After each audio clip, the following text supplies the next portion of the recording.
Ukholelwa ukuthi kungenzeka ukuthi uzuze imali okungaphezu kokuthola onyakeni wonke phakathi nezinsuku ezingama-30.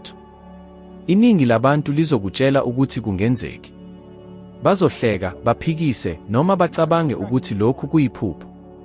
Kodwa ake ngikutshele okuthile. Kwenzeka kahle lokhu kimi. Angisoze ngibe yisibonelo esiyingqayizivele. Futhi uma uqaphela kahle engizokutshela khona manje, nawe ungakwazi ukwenza lokhu kube yimpumelelo empilweni yakho. Ngase ngithola imali engu-4,000 amadola ngonyaka. Futhi ngangiboleke u-6,000. Ukephi lokhu? Ukusebenza futhi usaphenduka uqobo. Bengiyaphosa futhi ngacabanga ukuthi bekuluhlanga ukuphila kanje. Kwaze kwafika usuku lapho umuntu enginika khona incwadi wathi, "Bob, uma wenza kahle lokhu okukhona lapha, ungathola konke okufunayo." Konke engangikufuna kwakungukuthola imali. Ngacabanga ukuthi uma nginayo imali, izinkinga zami zizophela. Futhi uyazi, kungaphansi konyaka ngangithola u-15,000 ngenyanga. Kusuka ku-4,000 ngonyaka kwaba u-15,000 ngenyanga. Lokho akuphumelelanga ngemilingo. Kwakuwumqondo.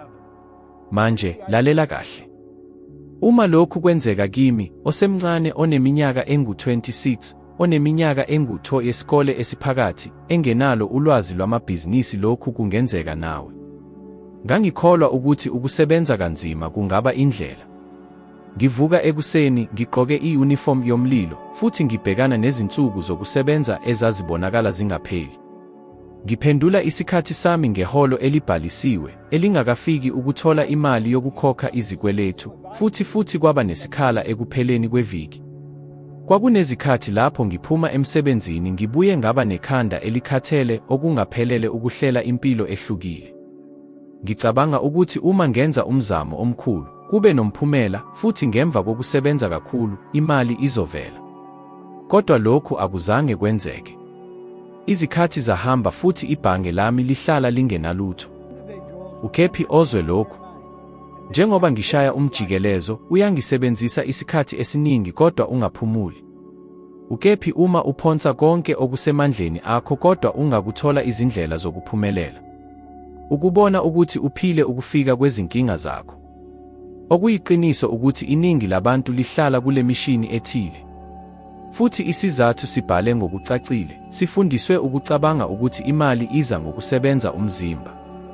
Lokho ukuhlanga okukhulu okuzovuma noma kuphakeme izimbambano, akungena ngokusebenza ngamandla e-units endaweni enzima, kodwa ngaba njalo nangabe kwaba ezingenisithangamini.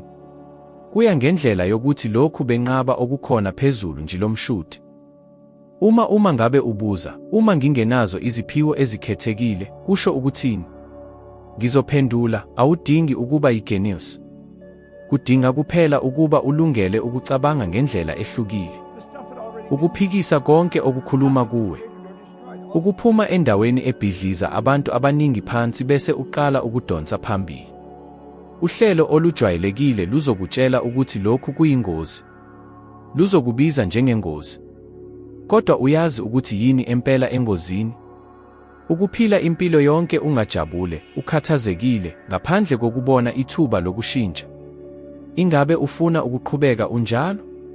Ingabe ufuna ukubheka emuva eminyakeni engu-20 bese uqaphela ukuthi awuzange uphile, ubukhona kuphela? Cabanga umzuzu nje ukuthi impilo yakho izoba kanjani uma imali ingabe asikho isikhathazeko esiqhubekayo. Cabanga ukuthi uvuka ngaphandle kwe-alamu, ukhethe isikhathi sakho, wenze okufunayo, usize abadinga usizo, uhamba noma kuphi ofuna khona ngaphandle kokukhathazeka ngamabhili afanele ukukhokhwa. Lokhu akusona amaphupho angena kufinyelelwa. Kuyiqiniso. Kodwa kuphela kwabanezibindi zokushintsha indlela yabo yokucabanga. Ngikhumbula ngesikhathi engiqala ukufunda incwadi Fikirana futhi ube nezinkinga kaNapoleon Hill. Ngangihamba ngocansi. Kodwa kuleyo ncwadi, ngathola ukuthi imali ayiyona imbangela, kuyisiphumo. Uhlanga lwezinto ezenzakalayo okuhlangenwe nakho. Futhi lesi sikhulu asiveli ekukhathaleleni okukhona, kodwa kumayelana nesithombe osithokozisa kuwe, kumayelana nesilinganiso sakho, kumayelana nalokho okukholelwa ukuthi kuyenzeka. Namuhla, abacwaningi beneurobakha bokufunda beqinisekisa okukhuluma okwenza ekuphindaphindeni kokuqhathanisa, i-akhonto ingabonakali inqoba kwizindlela ezifanele kunoma isizindaba isibabazo esiphefumulo phakathi.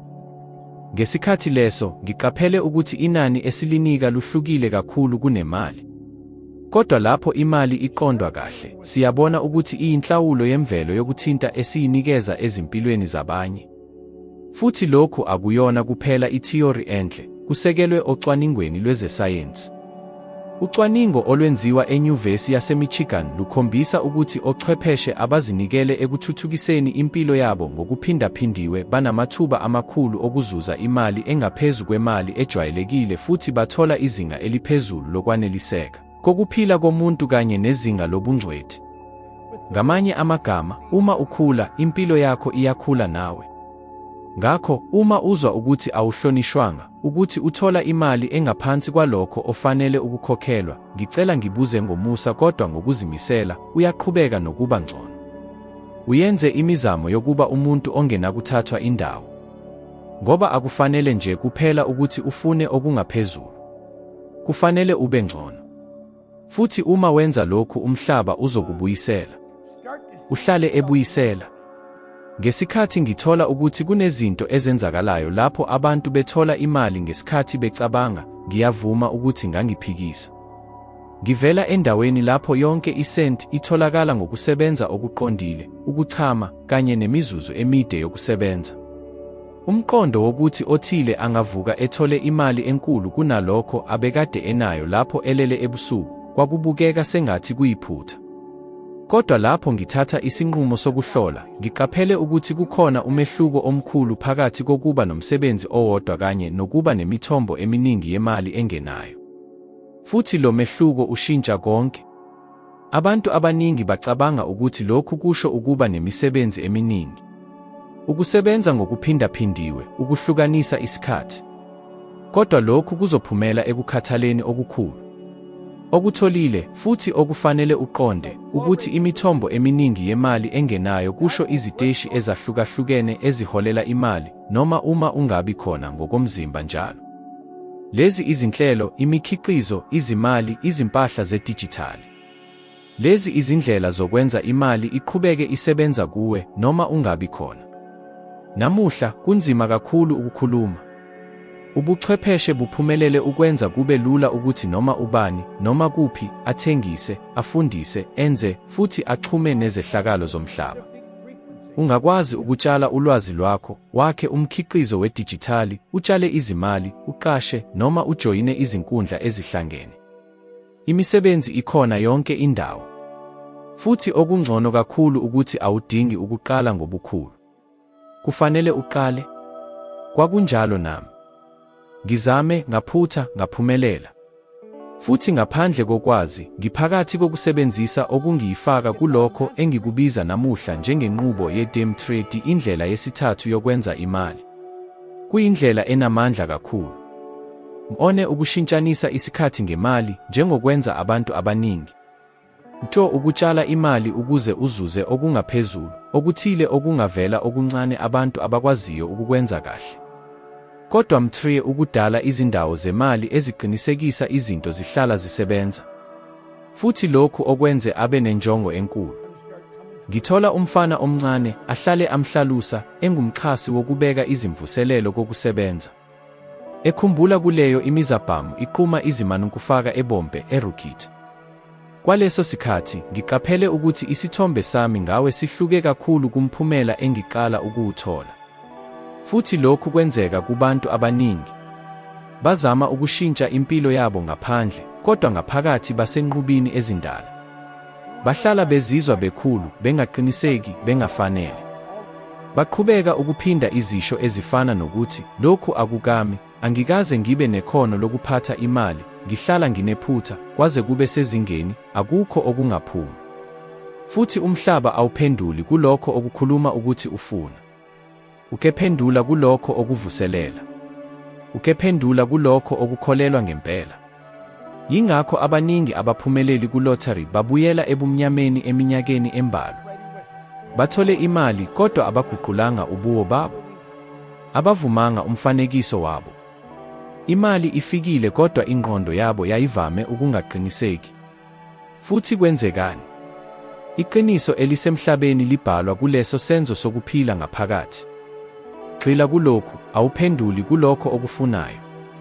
Ukephendula kulokho okukhona ngawe. Leli zisho elinzima, kodwa iyinhloso yamandla empilo. Uma ufuna imali ethe xaxa, kumele ube ngumuntu ophilayo okhula ngezimpahla. Umuntu ohleli kahle nezinqumo ezinkulu. Ohloniphekile. Ohlakaniphile. Lezo zidinga izindlela zokuphindaphinda ezingcono. Kodwa kuyini okungacishe kwenziwe, Bobo? Ungashintsha indlela ofikela engxominini uma nezigaba emkhathibasha, makathadalu fathi akepserelentelu, simplifto. Kulo mzuzu, wenze isinqumo sokuma ukuxoxa ngezindaba zokushoda. Awusoze uzikhathanise nokwehluleka kwakho okwedlule. Uzoba nekhono lokungafihli emuva kwezimali. Awuyena umuntu ophoqelekile ezimpilweni, ungumenzi wezinto zomhlaba wakho. Futhi lapho uqonda lokhu ngokujulile akukho okuzoba njengaphambili. Uzoba nesibonelo esisha lapho uhamba khona. Uzobona amathuba lapho ngaphambili ubebona izinkinga kuphela. Uzothola isikhuthazo esisha. Abantu abahlukene bazoba eduze kwakho. Kodwa imali izoba nendlela eya kuwe ngezindlela ongakaze ucabange. Ngoba isihlala ekhona, uyena owawungabi nokukwazi ukukwamukela ngenxa yokungabi nomqondo ofanele. Ngakho-ke, uma ufuna ukuguqula imali yakho, qala kuzisekelo. Qala ngemibono yakho. Impilo entsha ofisa ukuyithola ikhona. Kodwa ingatholakala kuphela ngokusebenzisa uhlobo olusha lwakho. Lolu hlobo lusezinyathelweni zokuzalwa. Imali ofuna ukuyithola ayikho ngaphandle kwakho, ikhona kuwe, ngendlela ocabanga ngayo, ozwa ngayo, kanye nezenzo zakho. Akukhona ukuthola okungenamkhawulo noma inhlanhla. Kuziwa ekuguquleni umqondo wakho, isimo sakho sokuphila, bese kuba khona izinguquko emhlabeni wakho. Manje njengoba uqonda lokhu, ungase uhlehle lapha. Ividiyo elandelayo ephumayo kukhombisa yakho izokuthatha khona ehamba nezikhala ezenzakalayo zohlangothi. Uzothola ukufinyelela kwethemba ehlangothini okungavuma ukuphumelela.